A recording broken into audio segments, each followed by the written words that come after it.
Hello, my dear friend. It's a joy for me to meet you through this video cast. We have been meditating on the subject divine healing. And in divine healing, today I want to share with you that it's God's will for you to live a long and fruitful life. Psalm 91 and the last verse gives us the proof. It decrees our long life. With the very words of God Himself, Psalm 91. With long life I will satisfy him and show him my salvation. Psalm 91 is a beautiful psalm which is prophetic. Part of the psalm, the psalmist is speaking. The balance, the rest of the psalm, God Himself through the voice of prophecy, He speaks. So that He says, I will satisfy the man who trusts in me with long life and show him my salvation. Long life is the inheritance of everyone who is in Christ. John chapter 10 verse 10 tells, for the thief comes to steal, to kill and to destroy. But I have come that they might have life and have it more abundantly. The devil wants to cut short lives, but God wants to give abundant life. And that's what He has done through His Son, Jesus Christ. Now, why should I live long is the question. Now, some people say, oh, it's very difficult. Why should I live long? Why not I go soon? No, please. I would beg you to listen to me, because God's word can turn around your frustration. Psalm 92, verse 14 and 15 tells us, they shall still bring forth in old age, talks about the righteous, those who trust in God. They shall be fat and flourishing. For what? To show that the Lord is upright. He is my rock, and there is no unrighteousness in Him. Your very longevity, filled with health and strength, is a testimony that the God you serve is a righteous God. God whom you worship is an upright God, that He blesses His children with long life and fruitful life and joyful life. So the world who look at long livers, those long livers who are full of joy, who are still a blessing to people around them, they will say, truly, the God whom this man serves is a righteous God, and they will put their trust in God. So that is the reason why God wants you to live long. Maybe you're struggling with some sickness, or one of your family members is struggling with some kind of sickness, life-threatening sickness, whatever it might be. By the power of the Word of God, that sickness shall be terminated now in the name of Jesus. And it's God's perfect will that you shall live long. Before the flood, in Genesis chapter 6 verse 3, God defined the lifespan of a man in His own mouth, in His own words. He said that it shall be 120 years. That is the last thing that has been defined and designed by God, that man should live 120 years.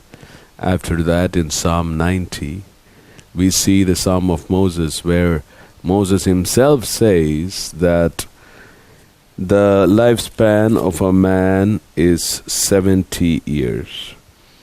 And by reason of strength is 80 years. Psalm 90 verse 10. Now that is actually the song of Moses. Now God did not fix that. Moses said that. Now you might say, Pastor, how can you say like that? Is it not in the Bible? Yes, it is in the Bible. But then it says it's a prayer of Moses, the man of God. You see, if that was exactly what God wanted it to be, then Moses should have died in 80 years, or even much more, 70 years, because he had a lot of challenges in his own life, 70 or 80 years. But Moses lived up to 120 years, which obviously shows Moses wrote from Genesis to Deuteronomy, the first 5 books, and Genesis chapter 6 verse 3 was written by Moses because God himself told him the revelation that man's lifespan is 120 years. So, if you believe God wants to give you a long life. Now, we see in Galatians chapter 3 verse 13 and 14 that as the scripture says, cursed is he who hangs on a tree. Christ became a curse for us and delivered us from the curse of the law, that the Gentiles can have the blessing of Abraham and the promise of Spirit can come upon them. Now, Jesus became a curse because he hung on the cross. That's what Paul writes. Because in the law, any man who is hanging on a tree is cursed. So Jesus, he did not hang on a tree like in terms of hanging in the neck, but he hung on a cross. But on the head of Jesus was a crown, the crown of thorns. What does the thorns symbolify?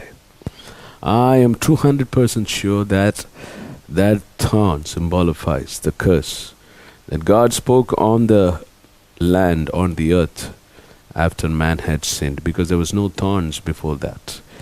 So on his head, Jesus took the thorns and he hung on the tree. If hanging on a tree is becoming a curse according to the law, to deliver us from the curse of the law, then carrying that thorns upon his head is becoming a curse for the curse that has been there since the creation began, so that we can be delivered from every kind of a curse, whether it is a curse through the law or a curse that is outside of the law. Jesus is the perfect redemptive sacrifice. We don't need anyone more, anything else. So when you put your faith on Christ, Christ sets you free from the curse that happened in the Garden of Eden and the curse that even happens because of breaking the law. What's the result of that? The Bible says we inherit the blessing of Abraham. What is the blessing of Abraham? One of the blessings is given in Genesis chapter 25 verse 8. Talks about that Abraham lived to a very long age. I want to really read that verse because that's part of the Abrahamic blessing that God wants you and I to have. Genesis chapter 25 verse 8, verse 7 and 8. And these are the days of the years of Abraham's life which he lived, 160 years, that is 175 years. Then Abraham gave the ghost and died in a good old age, an old man and full of years, and was gathered to his people. And Isaac and Ishmael buried him. So Abraham lived to 175.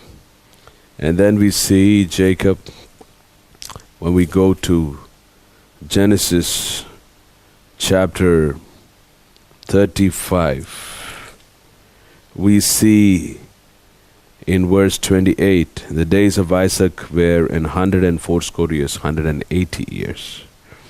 And then we see in Genesis chapter 47, the death of Jacob. Verse 28, and Jacob lived in the land of Egypt 17 years, so the whole age of Jacob was 147 years. So 175, 180, 147. Abraham, Isaac, Jacob.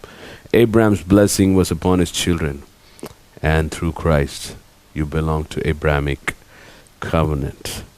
So long life is your right in Christ.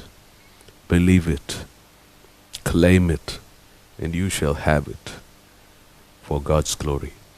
Now we see that it was Abraham's children who buried Abraham. It was Isaac's children who buried Isaac. It was Jacob's children who buried Jacob. Abraham did not bury his son. Isaac did not bury his son. Nor Jacob buried his son. What do we understand? No premature death in your family. and in your lineage. In the name of Jesus. No untimely death. It's very normal and natural for children burying their parents in the old age. And I declare over your life and your generation that it shall be so. It shall never be the other way of children being buried by their parents in your generations, in your families, in your lives. In the name of Jesus, I declare right now every spirit of death that is against you, that is behind your generation, comes to be defeated now by the power of the word that I've spoken to you now. And you shall live according to John 10 verse 10, the life abundant because of what Christ has done for you on the cross. Praise God. Be blessed. I want you to claim these promises and walk in the light of His word. God's word brings light, and light gives dominion over darkness. May you have dominion in the name of Jesus. In the name of Jesus. God bless you. I will see you again. Share this video with many people. May the blessing of the word enlighten many hearts and many lives, even as you share. God bless you.